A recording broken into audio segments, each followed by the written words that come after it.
Hello అండి. అందరికీ నమస్తే. మీ శైలజని. నేను టిఫిన్‌కి దాల్ కిచిడి చేస్తున్నాను. ముందుగా అయితే రైస్ కుక్కర్ తీసుకున్నాను. బాస్మతి రైస్ ఒక అరగంట నానబెట్టుకున్నది 2 మాటలు కడిగేసుకొని పక్కన పెట్టుకొని, ఆ రైస్ దీంట్లో ఏసేసుకోవాలి కుక్కర్‌లోని, విజిల్ కుక్కర్‌లోని. వాటర్‌లో వా వాటర్ లేకుండా తీసుకొని ఏసేసుకోవాలి. నేను ఒక అరకప్పు పెసరపప్పు కూడా నానబెట్టుకున్నాను. అది కూడా దీంట్లో 2 మాటలు కడిగేసుకొని అది కూడా ఏసేసుకోవాలి. 2 కలిపేసుకోవాలి. 2 కలిపేసుకొని 2 మిక్స్ చేసేసుకోవాలి. 2 మిక్స్ చేసేసుకొని దాంట్లో ఒక స్పూను పసుపు కూడా వేసుకోవాలి కిచిడీలోకి. దీంట్లో సరిపడినంత వాటర్ కూడా వేసేసుకోవాలి.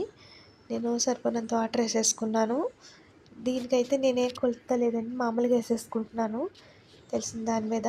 2, 3 విజిల్ మూత పెట్టేసుకుని విజిల్ రానివ్వాలి. 2, 3 విజిల్ రానివ్వాలి.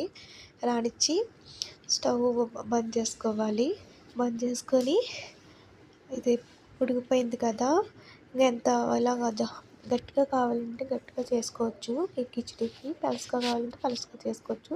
నేనైతే సమానంగా చేసుకున్నాను కిచిడీకి. ముందుగా అయితే కళాయి పెట్టుకొని ఒక 2 స్పూన్లు ఆయిల్ వేసుకున్నాను. ఇందులోకి ఒక 2 ఉల్లిగడ్డలు నేను కట్ చేసుకున్నాను. దీంట్లోకి ఉల్లిగడ్డలు వేసుకోవాలి. బాగా కొంచెం ఫ్రై అవ్వాలి ఉల్లిగడ్డలు కూడాను. ఇందులోని ఉల్లిగడ్డలు కూడా బాగా వేపుకొనిచ్చి కచ్చపచ్చగా వేపుకొనివ్వాలి. బాగా కలుపుతూ ఉండాలి. ఉల్లిగడ్డలు మరీ మాడిపోనివ్వకూడదు, సమానంగా వేగాలి. ఈ కిచిడీకి మరీ మాడిపోతే కిచిడీ టేస్ట్ పోతుంది. దాంట్లో రుచికి సరిపోయినంత సాల్ట్ కూడా వేసుకోవాలి. ఇందులోకి ఉల్లిగడ్డల్లో ముందు వేసుకుంటే మంచిగా వేగిపోతాయి. తక్కువ టైం పడుతుంది మనకి. అల్లం పేస్ట్ కూడా ఒక అర స్పూను అల్లం పేస్ట్ కూడా వేసుకోవాలి. అది పచ్చివాసన పోయే వరకు బాగా వేయించుకోవాలి. అల్లం పేస్ట్ ఎంత బాగా వేగితే అంత బాగుంటుంది. దీనికి నేను 2 టమాటాలు చిన్నగా కట్ చేసుకున్నవి చిన్నగా తురుముకోవాలి. తురుముకొని నేను 2 టమాటాలు వేసేసుకుంటున్నాను ఇందులోకి. టమాటా వేసుకున్న వల్ల కిచిడీ చాలా టేస్టీగా ఉంటుంది. చాలా చాలా బాగుంటుంది. బాగా కచ్చాపచ్చ బాగా వేగిపోనివ్వాలి. పేస్ట్ లాగా వేగిపోనివ్వాలి. ఇది బాగా ఎంత బాగా వేగితే అంత టేస్ట్ అయితే బాగుంటుంది. ఇది ఇలా కిచిడీ దాంట్లోకి రుచికి సరిపోయినంత కారం పొడి కూడా వేసుకోవాలి. కిచిడీలోని మనం మిర్చి కూడా వేస్తాము, కానీ కారం పొడి కొంచెం కారం తినాలన్న కారం వేసుకోవచ్చు. మేమైతే కారం పొడి కూడా ఒక స్పూన్ వేసుకున్నాను నేనైతే. మీ ఇష్టం, వద్దన్న వాళ్ళు తీసేసుకోవచ్చు, వేసుకోక్కర్లేదు. మేమైతే వేసుకుంటున్నాను నేనైతే. ఇవి కూడా బాగా వేగిపోనిచ్చి కిచెన్లోకి వేసేసుకోవాలి. ఇవి బాగా వేగిపోయినాయి కదా, ఇలాగ వేగాలి. సమానంగా వేగింది కిచెన్లో వేసేసుకుంటున్నాను నేను. వేసేసుకొని నేను ముందు అయితే కలుపుకొని పక్కన పెట్టేసుకుంటున్నాను. వేసుకొని ఇది మళ్ళీ దీనికి మరీ మళ్ళీ పోపు వేయాలి. దీనికి పోపు వేసుకొని మళ్ళీ కళాయి పెట్టుకొని కళాయి పెట్టుకొని ఒక 2 స్పూన్లు ఆయిల్ వేసుకోవాలి. మళ్ళీని ఆయిల్ హీట్ ఎక్కాక దీంట్లోకి నేనైతే ఆవాలు ఒక స్పూను ఆవాలు తీసుకున్నాను. ఇందులోకి ఆవాలు తీసుకున్నాక ఒక స్పూను జీరా కూడా తీసుకోవాలి. ఇవి బాగా వేగనివ్వాలి, మంచిగా వేగిపోనివ్వాలి. దీంట్లోకి ఒక 5-6 రెడ్ చిల్లీ కూడా తీసుకోవాలి. రెడ్ చిల్లీ వేసుకున్న వాళ్ళు ఇంకా బాగుంటుంది.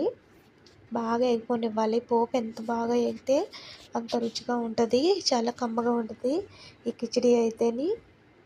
5-6 గ్రీన్ చిల్లీ కూడా, స్పైసీ కోసం 5-6 గ్రీన్ చిల్లీ కూడా వేసుకోవాలి.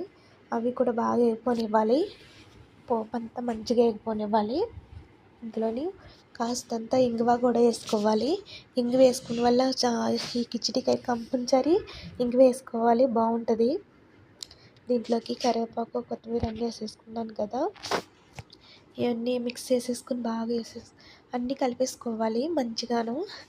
చూసారు కదా ఎంత బాగుందో. చాలా చాలా కమ్మగా, రుచిగా, చాలా టేస్టీగా ఉంటుంది. అసలు వేరే లెవెల్లో ఉంటుంది, అంత బాగుంటుంది. పెద్దవాళ్ళకి కూడా, పిల్లలకి కూడా పిల్లల కంటే కొంచెం స్పైసీ తగ్గించాలి. మనకైతే కొంచెం ఎక్కువ వేసుకుని తిన్న వాళ్ళు కొంచెం స్పైసీగా చేసుకుని తినవచ్చు. దీంట్లో కాంబినేషన్ ఏంటంటే సాంబార్ అవసరం ఉండదు, కానీ దీంట్లో ఇది ఆల్రెడీ పప్పు ఇవన్నీ వేస్తాం కదా, పలసగా చేసుకుంటే బాగుంటుంది. ఇంకా సాంబార్ వేసుకున్నట్టుగా రుచిగా ఉంటుంది కిచిడీ. ఇది గట్టిగా కూడా చేసుకోవచ్చు. గట్టిగా చేసుకున్నప్పుడు సాంబార్ చేసుకోవాలి. చాలా టేస్టీగా ఉంటుంది. చాలా చాలా బాగుంటుంది. దీంట్లో పల్లీల చట్నీ అయితే అదిరిపోతుంది అసలు. అంత బాగుంటుంది. దానికి రెండు వాటికి కాంబినేషన్ సూపర్ ఉంటుంది. తప్పకుండా మీరు ట్రై చేయండి. లైక్ చేయండి ఫ్రెండ్స్. Bye friends. చూస్తున్నారు లైక్ చేస్తలేదు.